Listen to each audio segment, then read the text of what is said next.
Parkstone International is pleased to present you Romanticism, written by Leon Rosenthal. Romanticism was a reaction against the Neoclassicism that invaded the 19th century, and marked a veritable intellectual rupture. Found in the writings of Victor Hugo and Lord Byron, amongst others, its ideas are expressed in painting by Eugène Delacroix, Caspar David Friedrich, and William Blake. In sculpture, François Rude indicated the direction this new artistic freedom would take, endowing his work with a movement and expression never previously seen.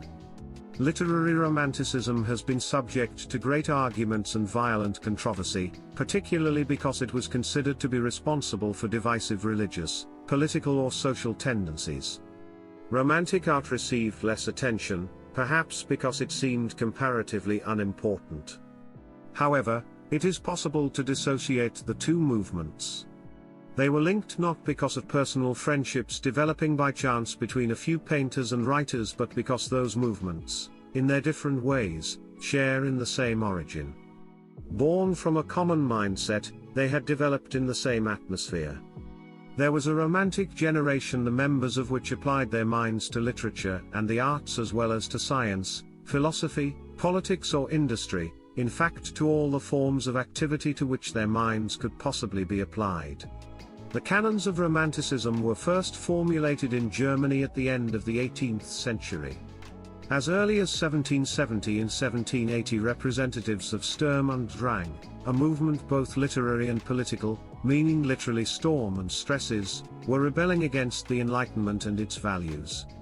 Friedrich von Schiller and Johann Wolfgang von Goethe were amongst the followers of Sturm und Drang, who made a religion of individualism and nature as advocated by Jean-Jacques Rousseau in the middle of the 18th century. However, despite that wave of protest, the rejection of classical rules was only partial.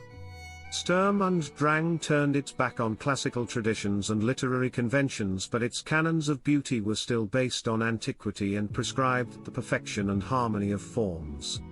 Classicism was totally rejected as a whole by the intellectuals contributing to the journal Athenaeum, amongst whom were Wilhelm von Schelling and Novalis, representing the Iena Romantics group.